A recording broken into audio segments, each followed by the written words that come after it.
Certo, pessoal. Então, agora nessa segunda parte da aula, a gente vai falar especificamente sobre o modelo OSI, ISO e principalmente sobre o modelo TCP/IP. Vai ser uma breve introdução sobre o assunto, é um assunto muito complexo. Se a gente for estudar ele a fundo, não é o nosso objetivo por aqui. O objetivo por aqui é que vocês entendam o que é o modelo TCP/IP, o que é o modelo OSI-ISO, como ele pode influenciar a nossa estratégia de comunicação em alguns casos, principalmente no âmbito industrial, que é onde vocês vão trabalhar, se for trabalhar com comunicação, imagino.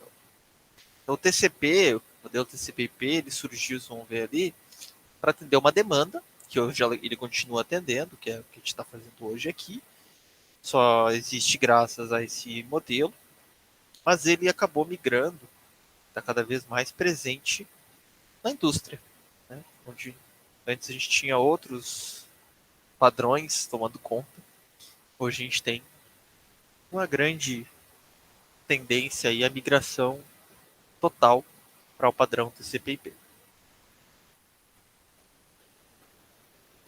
Mensagem nova aqui, deixa eu ver. Ah, o pessoal dizendo que chegou, né?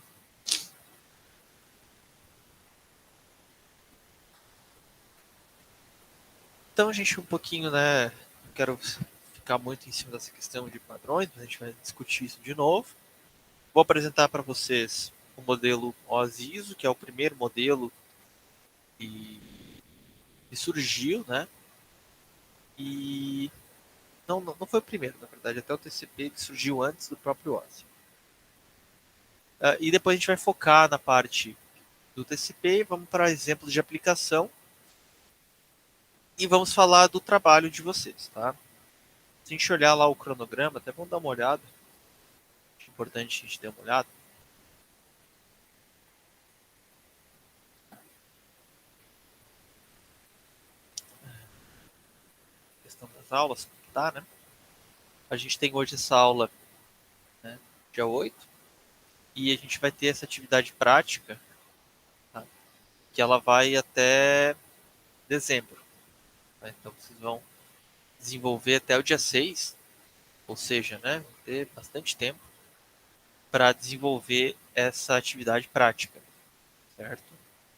Ela não é difícil, tá? E eu estou até, de acordo com o nosso estreitamento do calendário, me sentindo obrigado até a gente dar uma adiantada, em algumas questões aqui durante esse período, tá? Então, mesmo que vocês possam ir desenvolvendo esse trabalho, a gente não significa que não vai ter aula, tá? Então, a gente vai, algumas coisas que a gente trabalharia um pouquinho mais para frente, a gente vai falar aqui, então, por exemplo, essa aula de protocolo, a gente vai adiantar e vai dar um pouquinho mais de tempo aqui para a parte do seminário, então, um pouquinho mais para frente a gente vai adiantar, vou reformular aqui o nosso cronograma, tá? Mas a princípio, né, a data aqui vai ficar igual, até dia 6 de dezembro para vocês desenvolverem esse trabalho, tá? Vamos lá, então voltando aqui, depois eu vou explicar um pouquinho melhor sobre ele. A gente vai ver que a computação, como eu mostrei para vocês, foi surgindo e evoluindo muito rápido e de uma forma meio anárquica, sem regras. E os padrões foram necessários. A linguagem humana teve que ser regrada, a comunicação entre máquinas também. E a internet só é possível por isso. O que a gente vê é que alguns padrões eles podem surgir, mas não serem necessários serem seguidos totalmente. O padrão WOSI, ISO que a gente vai ver hoje aqui, ele é um exemplo disso. Ele traz um padrão bastante completo, só que esse padrão bastante completo, ele não é muito prático. E aí o TCP/IP, que é muito parecido com ele, mas mais simples, né, acabou sendo realmente o padrão que se estabeleceu toda a informática. Né? Então, o que é essas siglas OSI? É Open System Interconnection, desculpa.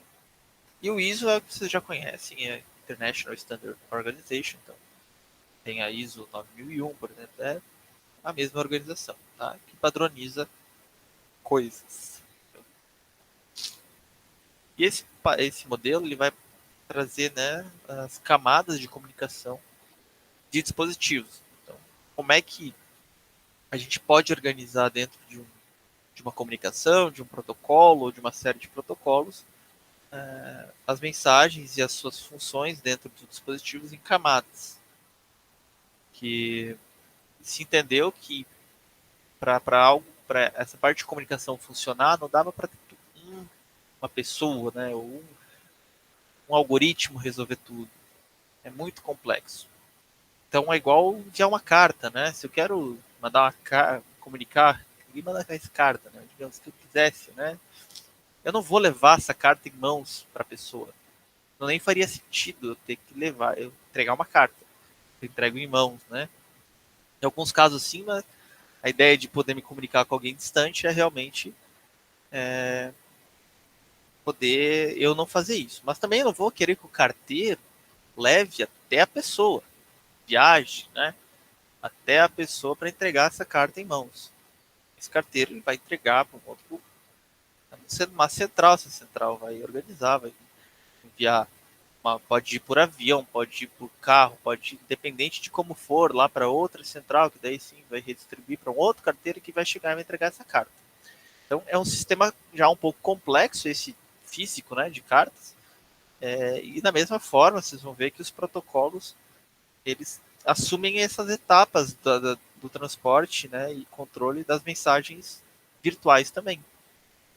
Então, tem um protocolo que vai fazer o papel como se fosse do carteiro, né, tem um protocolo que vai fazer o papel como se fosse lá do centro de distribuição, e assim por diante, para que essas tarefas, que são complexas, possam ser bem especificadas e bem executadas por cada um desses protocolos. No modelo OSIS, a gente tem 7 camadas. Né? E elas vão se comunicar de maneira horizontal através de protocolos específicos. Maneira horizontal significa que elas não se comunicam com as outras camadas,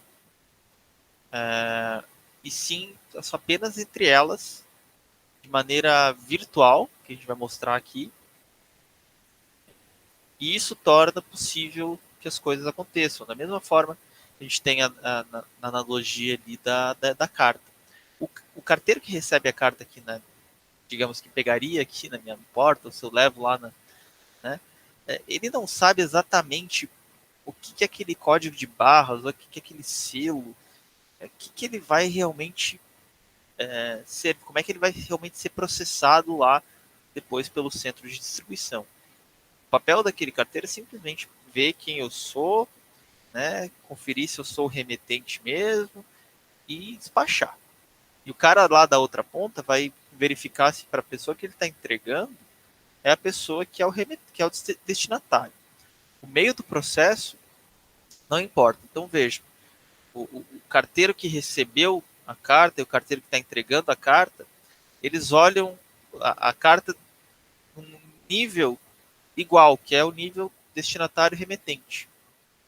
Eles não vão olhar o código de barra, nem por onde essa carta teve que passar para ela chegar naquele ponto, muito menos o conteúdo da carta.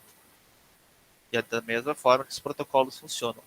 Eles não vão se importar com o que o outro protocolo da outra camada vai fazer. Assim, você vai se preocupar em entregar a mensagem já protocolada, digamos assim, já com a sua carga, né, de dados ali para a próxima camada, e ela vai fazer o que ela quiser com aquilo ali e encaminhar para frente. A ideia é que chegue do outro lado. E do outro lado vai começar a desempacotar essa mensagem, cada protocolo se preocupando também apenas com o que ele é de interesse. Certo, gente? Olha, não sei se vocês estão conseguindo imaginar tudo isso que eu estou falando. Daqui a pouco vão ter umas figuras aí para ajudar. E mais um exemplo para a gente fazer uma analogia. Porque realmente, tá? É uma parte não só da disciplina de informática industrial, mas do curso, que é bastante abstrata, tá, gente? É muito importante que vocês prestem bastante atenção na aula de hoje aí, nessas explicações, e tirem todas as dúvidas. Não tenham vergonha de perguntar, porque é algo abstrato. Às vezes é difícil de entender o que de fato é esse tal de protocolo, quando a gente fala de um protocolo, ou como é que essas camadas funcionam, tá? Então não tenho receio de perguntar, fiquem à vontade. E tentem prestar bastante atenção, porque tem que abstrair bastante, tem que conseguir abstrair bastante, porque é difícil de enxergar.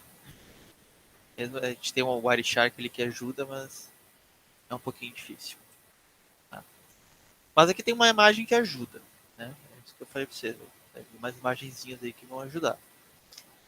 Aqui estão as 7 camadas. E a gente tem as 7 camadas num nó e as 7 camadas no outro nó, né? Então, se a gente está estabelecendo uma comunicação entre 2 nós, a gente vai ter isso.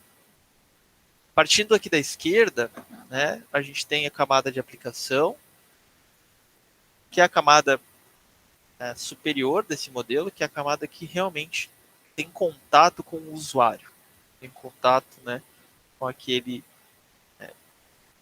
pessoa ou o software que vai executar o disparo das mensagens. Né? Então vocês vejam que aqui na camada de aplicação a gente tem basicamente os dados. Até na verdade teria que.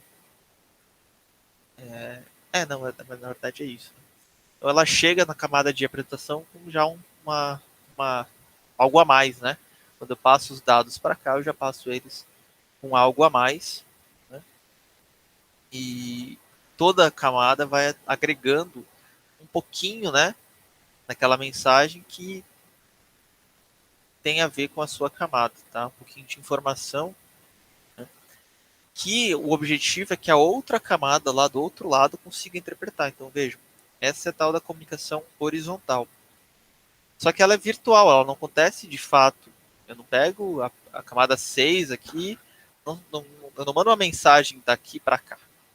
A mensagem ela vai percorrer esse caminho contínuo aqui, ó. Tá? Esse caminho aqui. Que é então o dado vir aqui da aplicação, passar para a camada de apresentação, sessão, transporte, rede, enlace, e cada um dessas etapas vai ganhando um pouco mais de informação no cabeçalho, que vai sendo agregado aquilo que é dado de fato, aquilo que é informação. Quando chega lá no meio físico, ele realmente, daí sim, estabelece uma conexão, uma troca física mesmo, né? Porque os bits têm que ser entregues. Né? Se o bit não for entregue, a mensagem não vai ser entregue.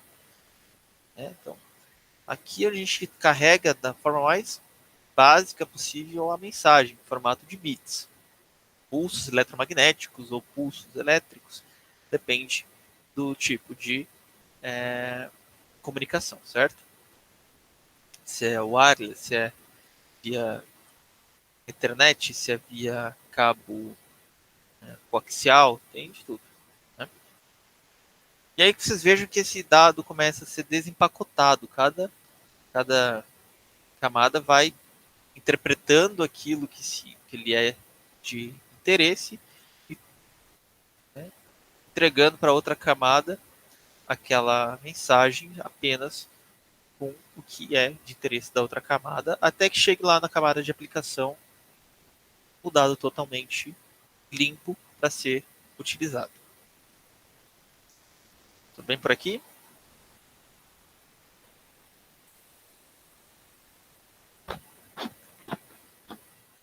Se a gente for fazer uma outra analogia, a gente pode ver aqui esse exemplo do Sheik tentando falar aqui com o monge. Esse é um exemplo que tem do livro do... Qual livro que é? Eu peguei. Depois eu vou ver ele para você na bibliografia qual que é, se vocês quiserem olhar. Agora eu esqueci. Deu um branco. Mas é um exemplo que está num dos livros da nossa bibliografia. Ele é bem interessante, porque ele mostra de forma bem simples realmente essa questão desacoplamento entre as camadas e a ideia da comunicação horizontal. Né? Então, tá aqui a comunicação horizontal. A gente quer que o sheik consiga se comunicar com o monge lá budista, mesmo que eles não falem a mesma língua. Tá? Então, vejam só. Eles querem se comunicar, só que eles não falam a mesma língua. E então, cada um deles tem um secretário e um tradutor. Tá? Então, o cara aqui da segunda camada, na primeira camada, que é a terceira camada nesse caso aqui, desse modelo mais simplificado, é a camada de aplicação, é o cara aqui que quer interpretar o dado. Né? Na segunda camada, a gente tem o tradutor. Cada um tem um tradutor contratado aqui. E o que interessa é que os tradutores se entendam.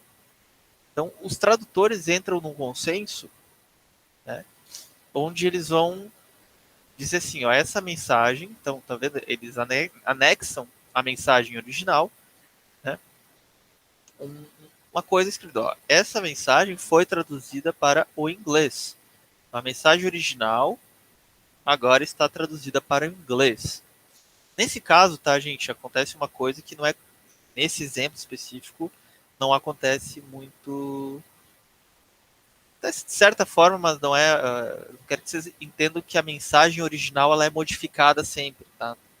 Nesse caso aqui específico, a mensagem original ela é traduzida, mas nem sempre é um caso de a gente pegar e alterar de fato o dado original, né? Mas a gente poderia simplesmente dizer que esse dado está em hebraico aqui, né?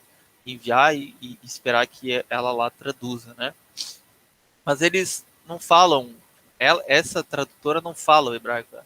E nem ele não fala mandarim. Então, esses tradutores eles têm uma língua em comum que é o inglês. Esse cara sabe falar esse troço aqui, que acho que é o hebraico, e inglês. E essa tradutora sabe falar o chinês, né, o mandarim e o inglês. Então, eles acordaram entre eles que eles vão falar tudo em inglês. Todas as mensagens vão ser transportadas em inglês e cada um fica responsável em traduzir para outra língua, a língua do seu patrão. Depois eles passam essa mensagem para o secretário, para a secretária do patrão lá. E eles aqui, o secretário e a secretária, não estão nem aí em que língua que essa mensagem foi traduzida. Se foi traduzida para alemão, se foi traduzida para japonês. Não é do interesse do secretário e da secretária isso. Eles nem abrem a mensagem, nem olham a mensagem, não estão nem aí. O importante para eles é que eles estabeleçam uma comunicação através de um meio físico comum. E nesse caso é o fax. Tá? Negócio bem velho mesmo, bem antigo. Mas é a ideia, né? E aí eles também acordam que eles vão mandar por fax e cada página, se tiver mais de uma página nessa mensagem, ela vai ter uma numeração. Né? Então, esse aqui é o primeiro fax, aí pode ter o segundo, o terceiro, até finalizar a mensagem. Tá? Quando essa mensagem então chega lá do outro lado, foi enviada em inglês via fax, o secretário vai passar para a tradutora vai receber a mensagem em inglês, que foi o que foi acordado entre eles, e ela vai traduzir do inglês para o mandarim, e o budista, lá, o monge budista, finalmente vai entender, né, o que o cara lá, o amigo dele lá, o sheik lá, escreveu. Tá? Um exemplo bem simples, galera, mas que tenta então trazer para a gente essa ideia de camadas de protocolos. Tá? Na prática, os protocolos eles fazem isso, eles agregam informação, né? Em alguns casos realmente fazem uma espécie de tradução, né, dos bits, porque no fundo tudo que a gente envia uma hora vira bit, depois tem que ser reconstruído, né? Então eles fazem isso, os protocolos vão desconstruindo a mensagem e reconstruindo ela do outro lado, tá bom? Então aqui a gente tem o que a gente chama de cabeçalho e dados.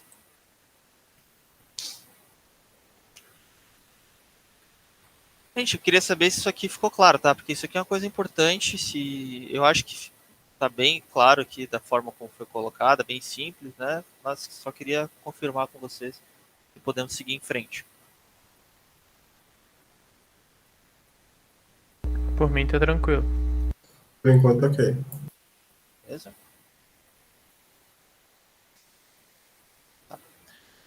O TCP/IP, gente, ele é um modelo que ele segue mais ou menos ali o que o OSI ISO apresenta, só que ele é mais simples, tá? E aí ele foi absorvido pela comunidade e se tornou o padrão da internet. Na verdade, ele já começou antes do padrão OSI ISO ser estabelecido. Ele não é que tenha vindo depois, é isso que é interessante. O padrão OSI ISO ele se montou, ele acabou sendo criado, digamos assim, a partir realmente de uma união de esforços, a partir daqueles que já estavam desenvolvendo outros padrões. Então, o pessoal que estava desenvolvendo o padrão TCP ajudou a desenvolver o padrão OSISO, que ele acaba sendo um padrão mais abrangente que o padrão TCP/IP e permite que outros protocolos sejam desenvolvidos com um nível de detalhamento maior. Mas o próprio TCP/IP ele é mais simples. Ele tem uma ideia de ser aplicado de maneira mais geral, mas não tão geral e nem tão específica.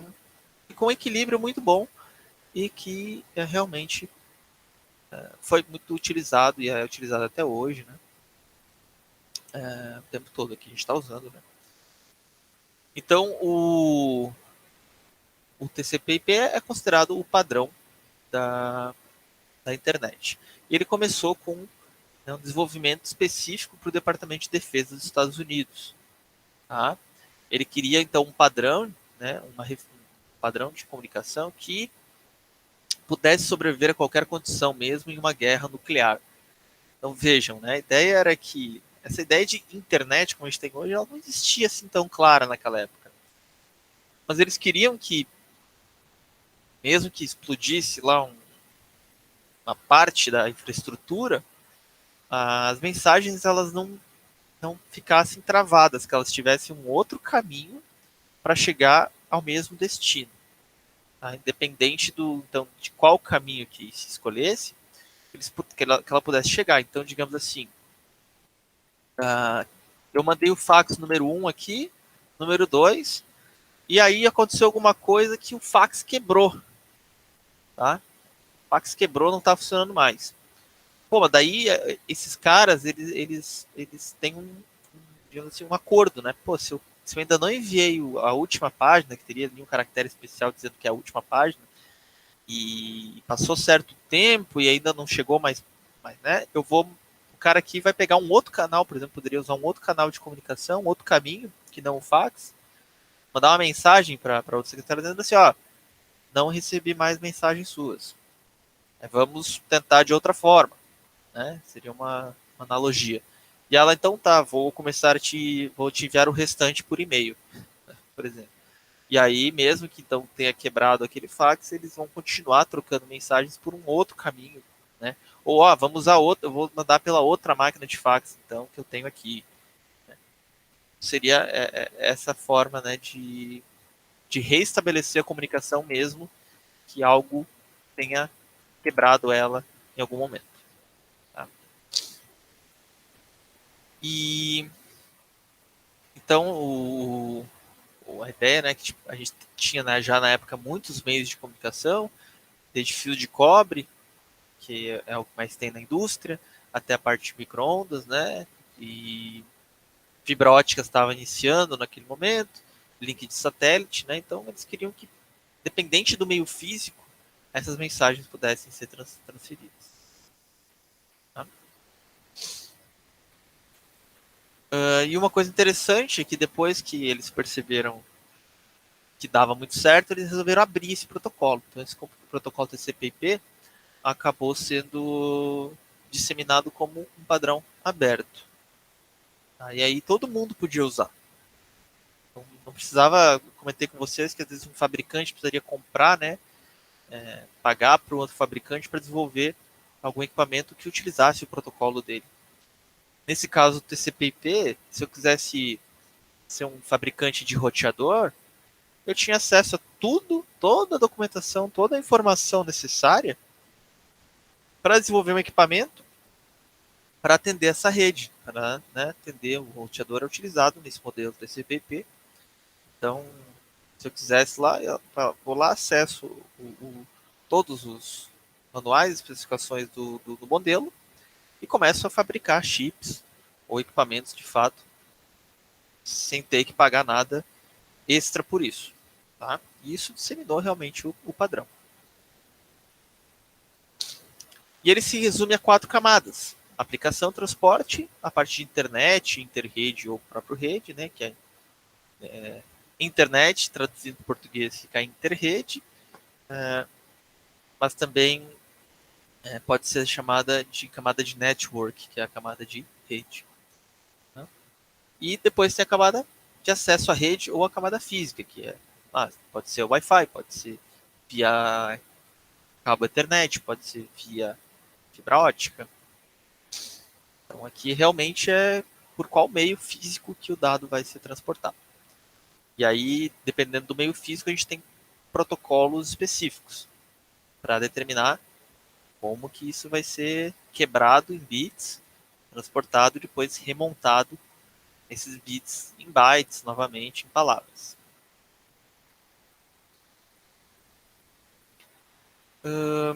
Bom, a gente viu que algumas têm o mesmo nome, tá? Mas a gente não pode dizer que a camada de rede, por exemplo, do modelo OSI é igual à camada de rede do modelo TCP, tá? Ou de transporte é igual. Não, mas elas são parecidas. E uma coisa interessante é que quando o pessoal projetou o TCP/IP, eles decidiram que os protocolos de mais alto nível deveriam incluir os detalhes da camada de sessão e de apresentação. Então lá a camada 7, 6 e 5 do modelo OSI foi transformada simplesmente na camada 4 do TCP/IP. Tá? Então, na camada de aplicação a gente faz a maioria das coisas. E a gente vai ver isso hoje numa aplicação que eu vou mostrar para vocês aqui. Como a gente pode fazer uma comunicação super simples via TCP/IP e como todo o restante fica por conta do desenvolvedor mesmo da aplicação. O TCP/IP, esse modelo, ele vai estabelecer só uma possibilidade de comunicação. Agora, o restante fica por conta do desenvolvedor da aplicação. Tá? Então, comparando os dois, seria isso. Então, a camada 7, 6 e 5, como eu falei, virou a camada 4. E a camada de enlace físico virou a camada de acesso à rede aqui neste modelo. Não é que virou, né? Eu estou falando que virou. De forma alguma virou, porque, como eu falei, o TCP/IP, que é o que a gente está vendo à direita aqui, ele já estava sendo desenvolvido antes do padrão OSI-ISO realmente ser firmado como padrão. Tá? Mas essa é a comparação entre os dois. Isso aqui é questão de concurso, tá, gente? Já caiu concurso, já caiu em ENAD, tá? Conhecer as 4 camadas do modelo TCP/IP é básico para um estudante e engenheiro na área de automação mecatrônica, certo? Estou passando isso aqui para vocês, não é por acaso, tá bom? E aqui da mesma forma, a gente tem aquela imagem simplificada, mostrando aqui essa comunicação. E vocês vejam que aqui na parte de interrede ou internet, né, eu não coloquei a comunicação horizontal, porque na verdade eu quero mostrar para vocês que não necessariamente a gente tem essa ligação direta entre um e outro. É muito improvável que no modelo TCP/IP a gente vai ter uma comunicação direta entre um computador e outro, ou entre um computador e um dispositivo. Tá? Eu lembro que antigamente, muito antigamente, quando a gente tinha que levar o computador na casa do amigo para jogar, né, a gente às vezes fazia essa ligação direta entre um computador e outro. Era bem complicado, porque tinha que inverter um fio do cabo de rede. Era bem complicado. Né? Hoje as placas de rede já fazem isso dentro delas, já percebem que você quer fazer uma comunicação direta e elas já fazem isso. Mas normalmente a gente vai, né, pegar e ter esse cenário. A gente tem um computador ou um host, aqui no caso, né, um equipamento, ligado a roteadores, né, no meio do caminho, até sim chegar no outro lado. Então, no mínimo, a gente vai ter um roteador ou um switch, né, no meio para fazer essa ligação. Tá? E aí fica mais ou menos assim esse cenário. Tá? A gente tem as duas camadas aqui de transporte, elas acontecem de fato nos dois hosts, a de aplicação também, mas toda a parte de transporte da mensagem, onde está o IP, tá, pessoal? Então aqui, ó, no interrede, né, o IP ele acaba aparecendo aqui, tá? É aqui nesse momento que eu atribuo um endereço à minha mensagem, tanto de destino quanto de remetente, né? E isso vai sendo então encaminhado aqui pelos roteadores, né? Vejam que eu coloquei aqui um meio físico Ethernet como uma saída. Entre os roteadores a gente pode ter uma fibra ótica e lá no outro lado um Wi-Fi, por exemplo, né? uma rede sem fio. E essa mensagem ela vai conseguir chegar, né? Sair lá da aplicação e chegar no outro lado, tá bom?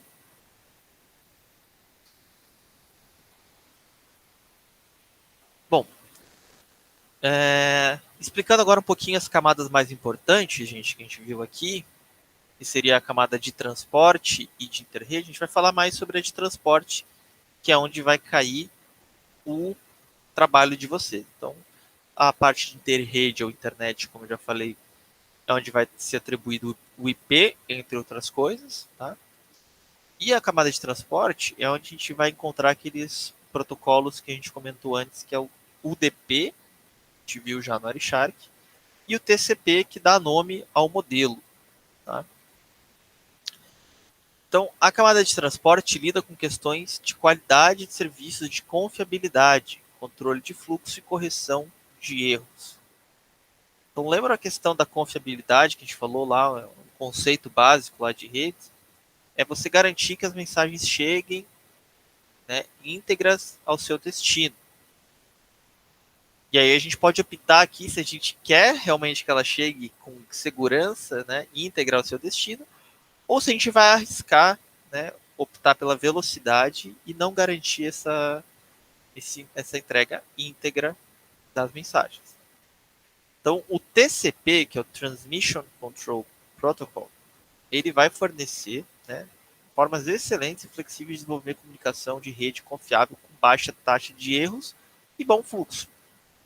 Vocês vão ver que o TCP/IP, no trabalho de vocês vão fazer essa pesquisa, e vão ver que ele tem uma série de, de mecanismos para garantir que uma comunicação seja estabelecida, que você tenha certeza que uma mensagem chegou no destino, que ela chegou íntegra, senão você vai ter que reenviá-la, tudo isso. Tá? E olha só aqui, eu não coloquei. Bom, e aí também a gente tem o UDP, que eu acho que a gente acaba falando dele um pouquinho mais na frente, mas o ideal seria se ele estivesse aqui, que tem, né, o UDP, que é User Datagram Protocol, ele vai trabalhar de uma forma muito mais simplificada, né? Não vai ter tantos mecanismos, não vai ter nenhum mecanismo basicamente, né, que garanta a entrega dessas mensagens. Contudo, ele vai ser muito mais ágil do que o TCP. Já na camada de internet, a gente vai ter, né, o principal das funções dessa camada é, trabalhar com o endereço, então com o IP. Vejam só que IP é a sigla para Internet Protocol, então é o protocolo dessa camada de interrede. E aqui que é a grande sacada do modelo TCP/IP, pessoal. Independente de qual protocolo eu uso aqui na parte de aplicação, no nosso exemplo anterior a gente usou HTTP. Não importa o protocolo que eu use na camada de transporte, antes a gente viu que o commit aqui usa o UDP, mas para a gente fazer uma requisição no site a gente acabou usando o TCP. Então, eu tenho essas duas opções de protocolo. Aqui, na parte de acesso à rede, eu posso usar Ethernet, que tem o seu próprio protocolo, tem o Wi-Fi, que tem o seu próprio protocolo. Fibra ótica também é especificado por outro padrão de protocolo. Né? Só que, independente disso tudo, eu caio num gargalo, que é o IP, o Internet Protocol, que é onde vai ter o endereço IP. Então, a parte de endereçamento, ela é única nesse modelo e ela não pode ser feita de outra forma. Então, é ali que a gente vai igualar todo mundo. Nessa camada, todo mundo vai ter IP, ou IP versão 6 ou IP versão 4. Tá? Mas, independente disso, todos vão ter IP. E os roteadores vão trabalhar fortemente nessa camada, como a gente viu ali, para determinar o melhor caminho para que essa mensagem percorra ali no, entre esses endereços. Tá? Então, essa é uma parte importantíssima desse modelo. Tá? O que pode acontecer nessa parte ali? Né? A gente pode ter tipos de redes que são ordenadas, comutadas por pacote e por circuito, que nem a gente viu lá no início, né? A ideia era então, que a gente trabalhasse com pacotes, né? E aí a gente vai ver que é a tendência realmente, né? Que quando a gente trabalha na internet, a gente precisa trabalhar com pacote pelas suas flexibilidades, pela, né? Capacidade de trabalhar realmente nesse objetivo que era lá do início, de funcionar independente de guerra, destruindo tudo. Né? A camada de acesso à rede é a camada mais baixa ali, né? A camada física também, né? E ela vai trabalhar, como eu falei para vocês, ali no nível de bit já, nível de desconstruir as mensagens que são de byte ou de palavras para nível de bit e para níveis lógicos ou de ondas eletromagnéticas ou de pulsos elétricos, né, para serem transportadas por esses meios ou por pulsos luminosos no caso da fibra ótica, né?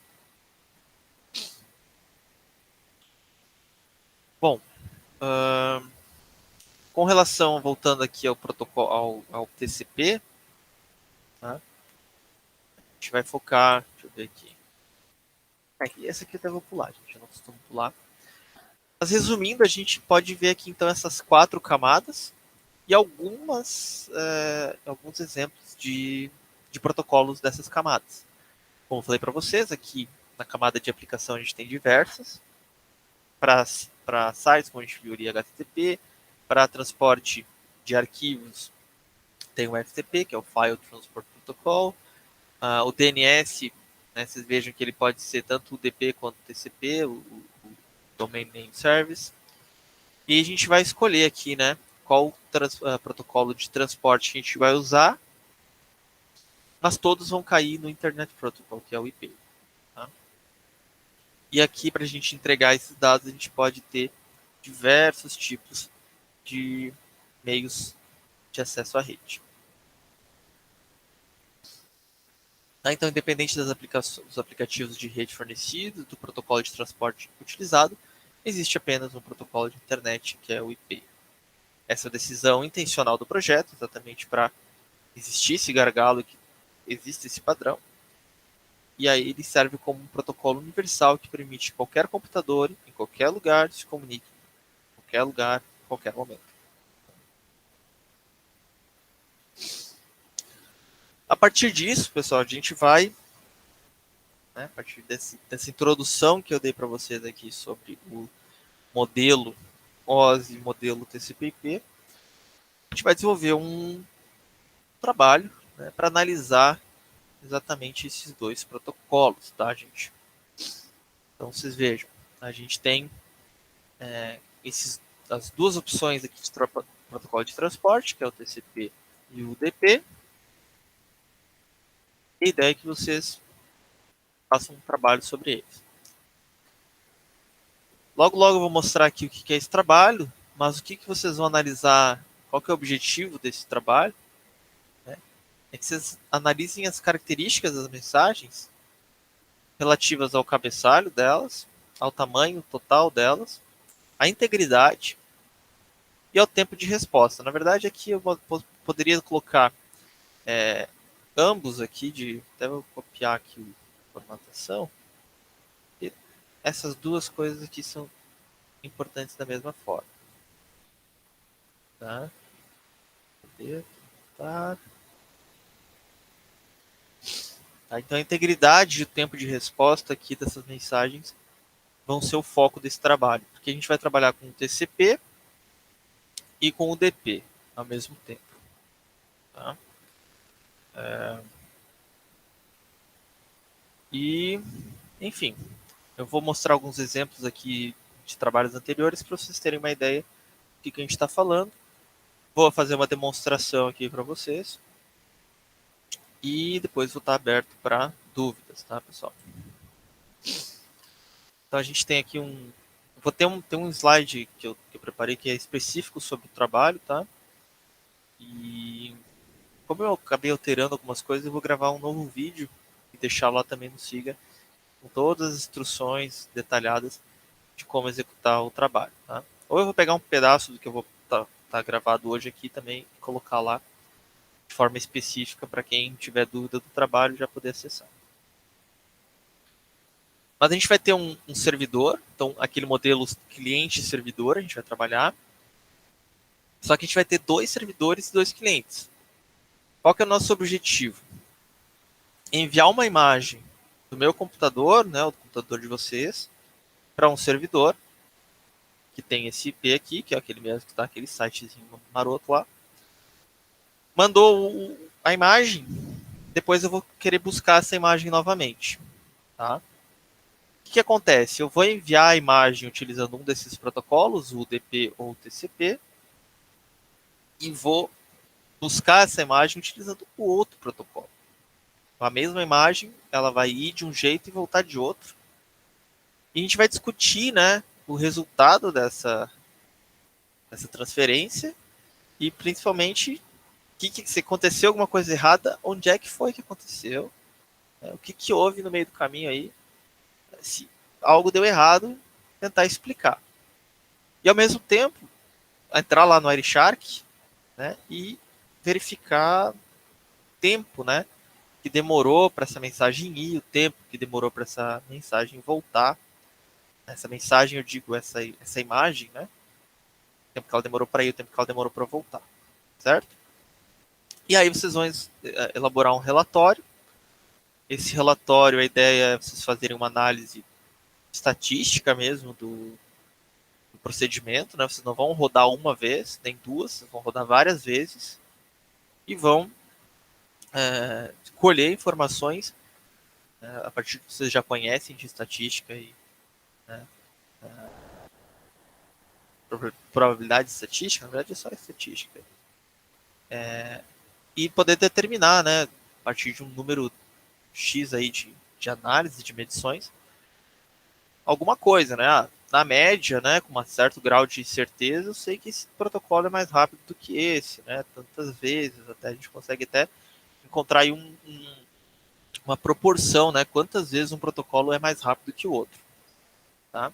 E aí a ideia é que vocês batam isso com a teoria, porque vocês vão fazer uma revisão bibliográfica, né? Vão explicar em detalhes esses protocolos primeiro, teoricamente, vão dizer assim, a gente espera, né, esse comportamento, vão rodar de fato os algoritmos e vão ver o resultado, vão lá medir o resultado e vão verificar ali com a teoria, olha, tá batendo com a teoria, olha, parece que não, e discutir isso no trabalho.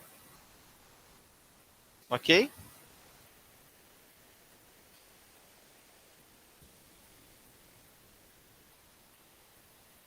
Tem alguém aí?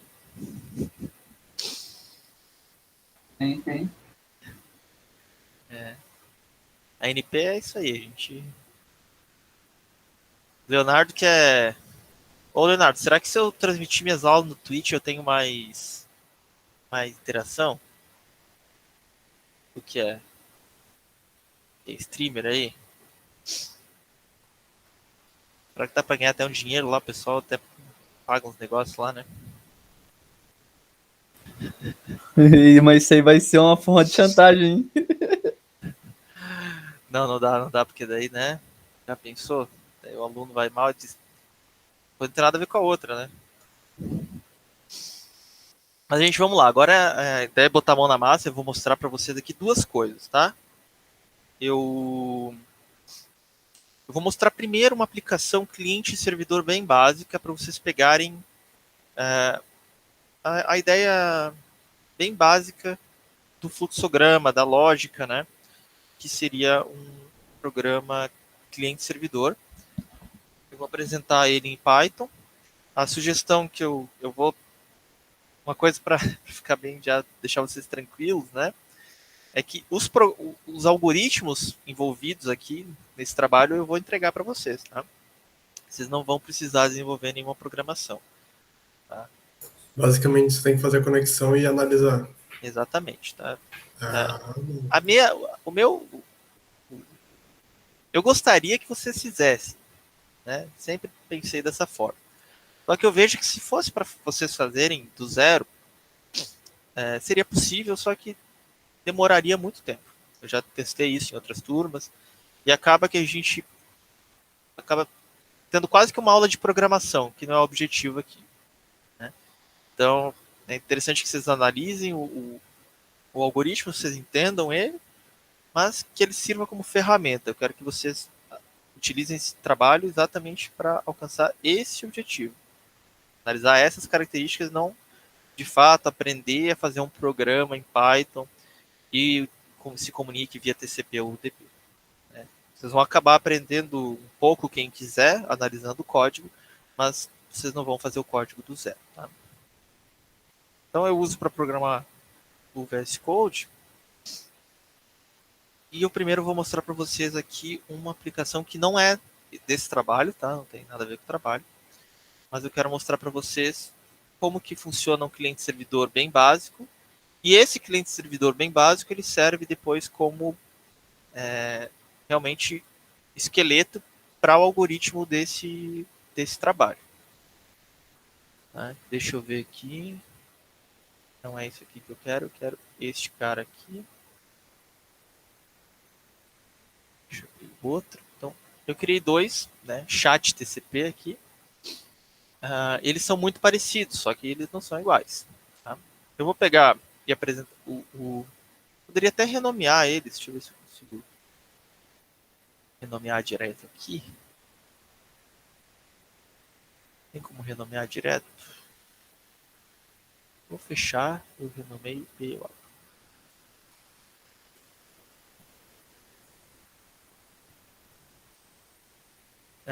Eu acho que esse aqui é o server.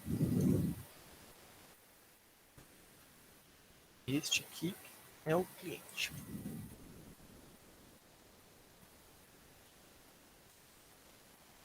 Tá? Eu vou botar na pasta certa. Então, eu vou abrir primeiro aqui o chat server.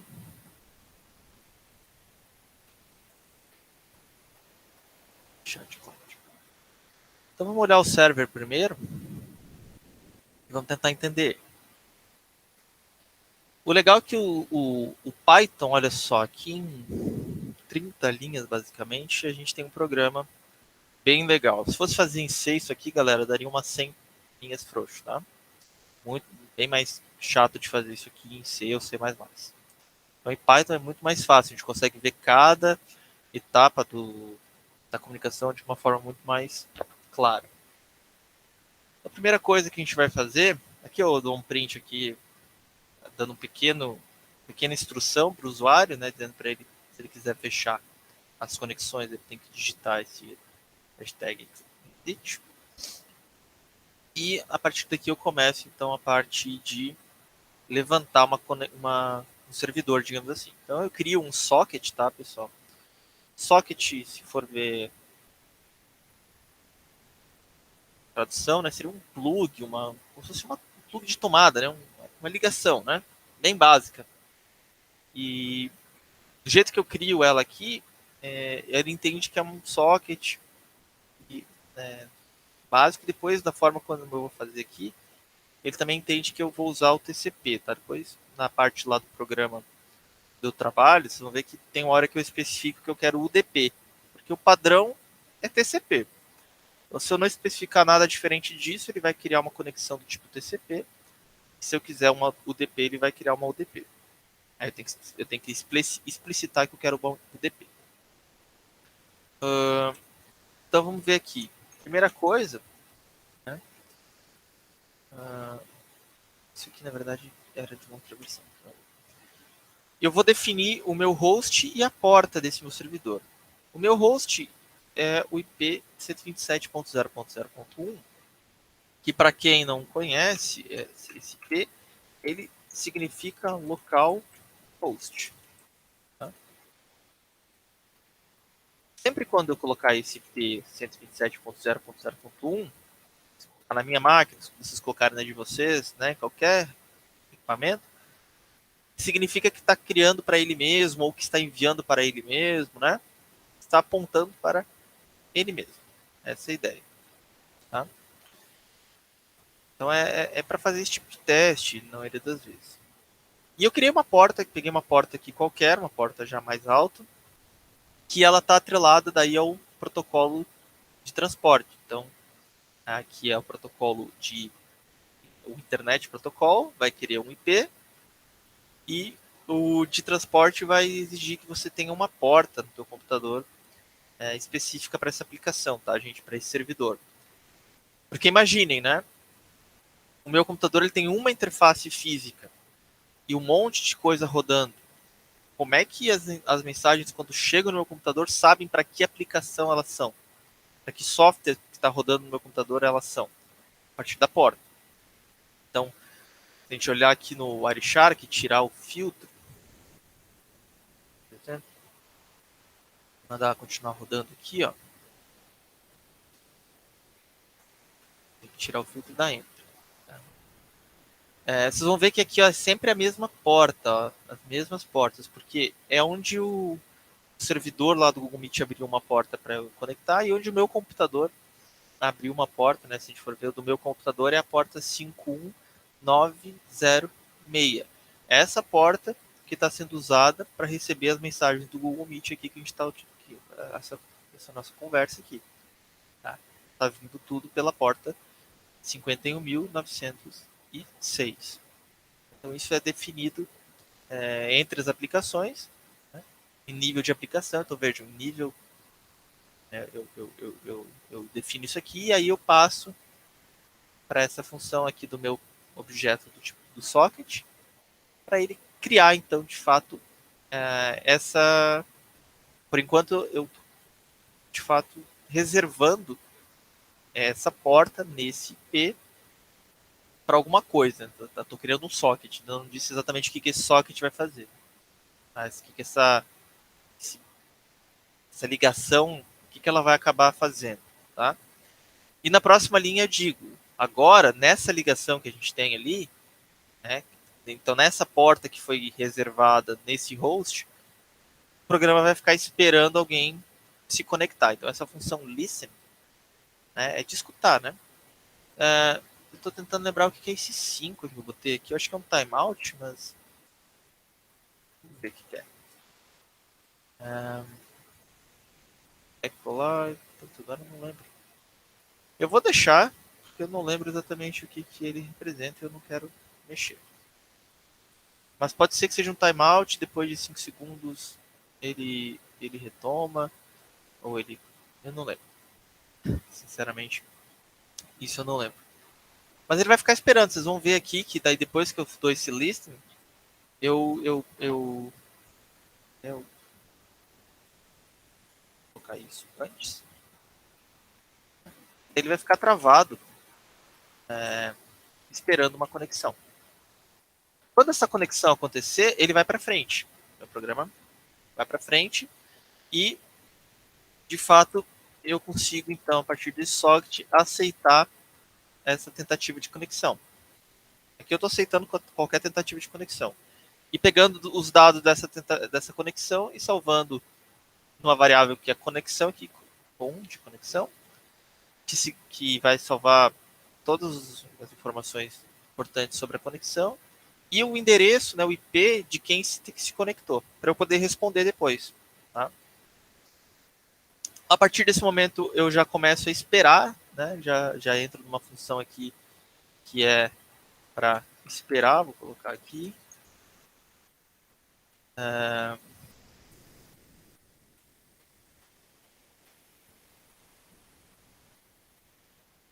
Client.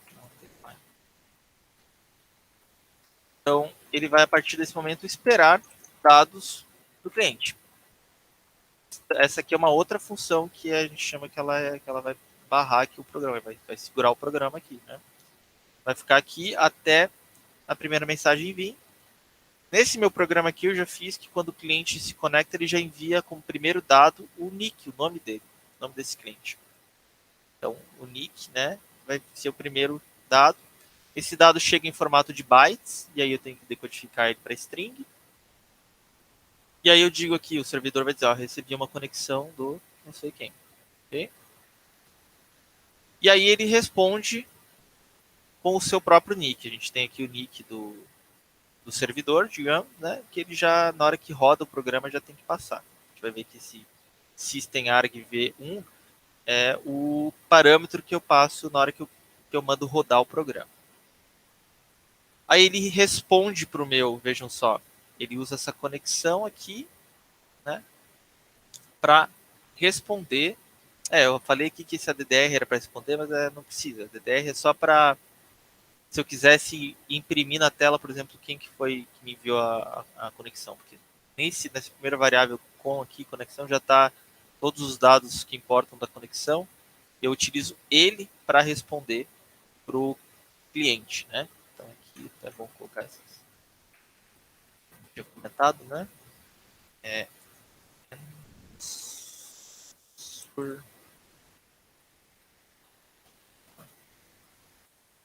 Responde o cliente. Um nick, né? Servers.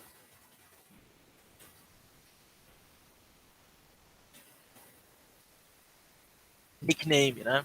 Então, e aí após que eu faço essa troca aí de nomes, aí eu entro num loop realmente de troca de mensagem. Então, depois que o servidor mandou o nick pro cliente, ele fica esperando o cliente responder a primeira mensagem. Aí ele vai mostrar, né, que o cara, né, mandou isso. Se o cara mandou o hashtag exist, daí ele vai parar tudo e vai fechar o programa, né? Vai vir para cá, vai fechar a conexão aqui, o socket, e acabou. Se não, ele vai esperar, então, daí o cara do servidor aqui escrever alguma coisa. Aí o cara do servidor vai, o programa do servidor vai enviar. Se o servidor enviou também um hashtag exist, daí ele também, né, se eu mesmo mandei sair, ele tem que sair. Tá? E vai ficar nisso, então, né? Vejam que aqui é uma comunicação síncrona. Eu não posso escrever duas mensagens seguidas, né? Tem que escrever uma mensagem, o outro cara tem que responder depois ele, né? É um programa bem simples, pessoal, né? Ele pode ser muito melhorado, né, a partir de threads, etc. Mas ele é um programa bem simples. Então, o servidor manda, o cliente manda uma mensagem, o servidor manda outra e fica nessa. O outro programa é praticamente igual, se vocês olharem. A única coisa é que ele inicia já se conectando, né? Ele determina aqui, ó, a porta que eu quero me conectar, o host é a porta que eu quero me conectar,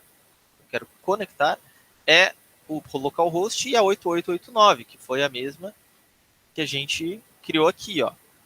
Aqui o servidor ele escolhe um host e uma porta e ele usa a função de bind. Bind é de reservar aquela porta. Ou seja, eu estou meio que dizendo que assim, ó, você é um servidor nessa porta. Mas o servidor ainda não está fazendo nada. Depois sim que ele vem listen, né? Fica escutando.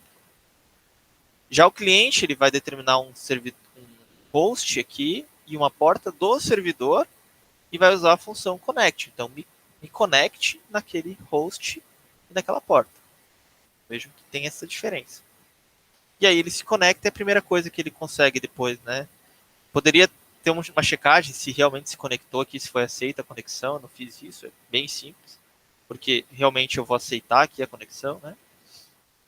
E aí ele já envia o nick e já entra naquela questão de enviar o nick, depois recebe o nick do servidor e começa a troca de mensagens. Tá? Se a gente pegar aqui, ó, vamos rodar para a gente ver. Python, chat, né? E eu vou dar um nome. Lembra que eu tenho que passar um parâmetro que é o nome do meu servidor. Vou chamar aqui servidor. O que eu chamo servidor o quê? Para vocês saberem que o programa é o que eu vou botar aqui mesmo. Que eu não fiz isso, não está pré-estabelecido. Servidor o quê que eu boto aqui?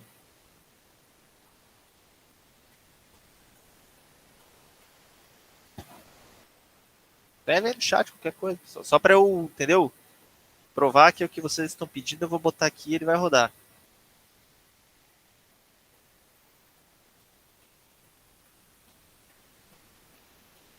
TCP, beleza. É isso aí, não precisa ser criativo. É só para alguma coisa. Servidor TCP. Então tá aqui, ó. Apareceu lá a primeira instrução, welcome to the chat, server list. Então o servidor tá esperando. Aí que eu tenho que ir na pasta clients. Aqui. Python. Chat. Né, client. E aí o nome do cliente. Como é que eu faço? Cliente TCP também, Matheus? Ou outra coisa? Ah, agora dá pra. Já que já tá tudo servidor TCP, vai. TCP também? Então tá. Client TCP. Beleza, ó. Aí quando eu conectei, ele já me disse aqui, ó. Recebeu uma conexão do client TCP.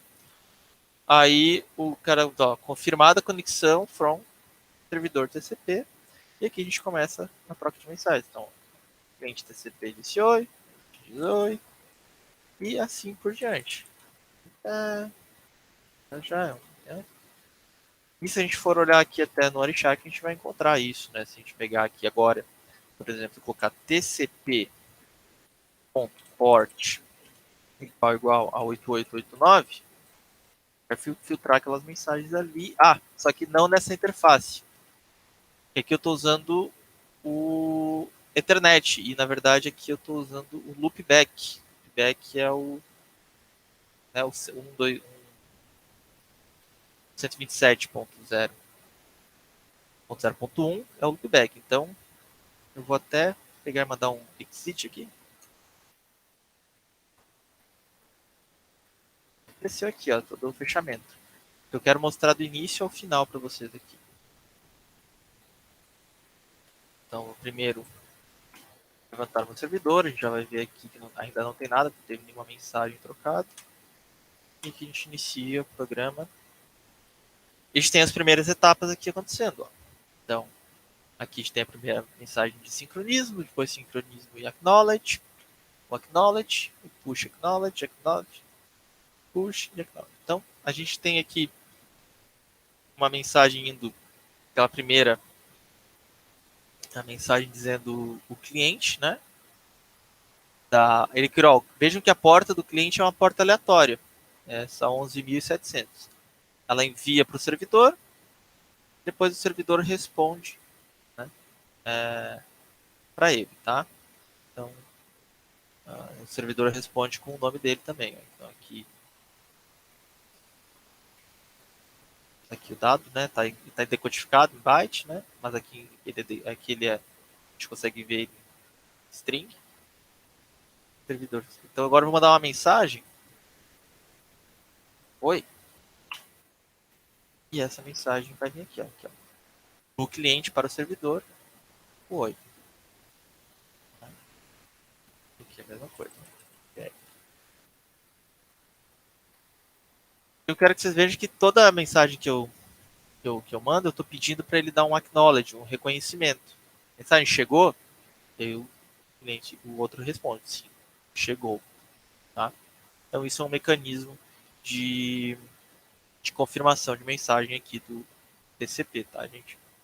Mas vocês vão estudar melhor esse início da mensagem aqui, é uma coisa importante. E depois, quando eu fechar, também aqui, quando eu der o exit aqui, quando eu mandar fechar, fechou a conexão, a gente vê também que tem aqui toda uma finalização específica nessa conexão que é própria do TCP, tá, gente? As coisas aqui vocês vão acabar pesquisando e fazendo essa pesquisa teórica sobre esse assunto nesse trabalho. Alguma questão, pessoal? Eu vou disponibilizar esse código para quem quiser depois dar uma mexida nele, tá? Quem quiser brincar, ele tá no GitHub, daí eu deixo ali. Nesse caso aí foi um sisteminha de WebSocket simples ali, né? Bem de... não é bem um WebSocket. Não é WebSocket. Não é um WebSocket, é tipo... Não chega a ser, porque é simplesmente um clientezinho servidor, né? E utilizando TCP. Bem básico. Não tem nem thread, né? Não tem nada. Beleza. Mas é interessante se vocês quiserem pegar ele como base, né? Desenvolver alguma coisa um pouco mais sofisticada e para estudarem, fiquem à vontade. Abrindo ele no PyCharm vai funcionar de boa? Acredito que sim, William. Porque ele, na verdade, as bibliotecas dele aqui são as básicas, né? Só a socket de sistema. E essa time eu estava usando antes, mas nem precisa mais. Delay antes que não precisava. Então é bem tranquilo. Esse sys aqui é por causa do... Acho que é por causa do arg, para eu pegar o argumento. E o socket é a parte da comunicação. Joia, gente? Então esse aqui é um exemplo bem simples. E a ideia agora é mostrar para vocês o do trabalho mesmo. Tá? Então, o do trabalho é um pouquinho mais complexo, mas eu não vou agora mostrar para vocês o código. Eu quero mostrar para vocês o procedimento. Tá? Vou mostrar para vocês o procedimento. Vou até parar a gravação agora e começar uma nova, porque daí eu vou aproveitar esse próprio vídeo para mostrar para vocês o procedimento que vocês vão ter que fazer. E aí vai ficar salvo ele específico lá no Siga para vocês, tá? Vou fazer o seguinte. Vou parar essa gravação.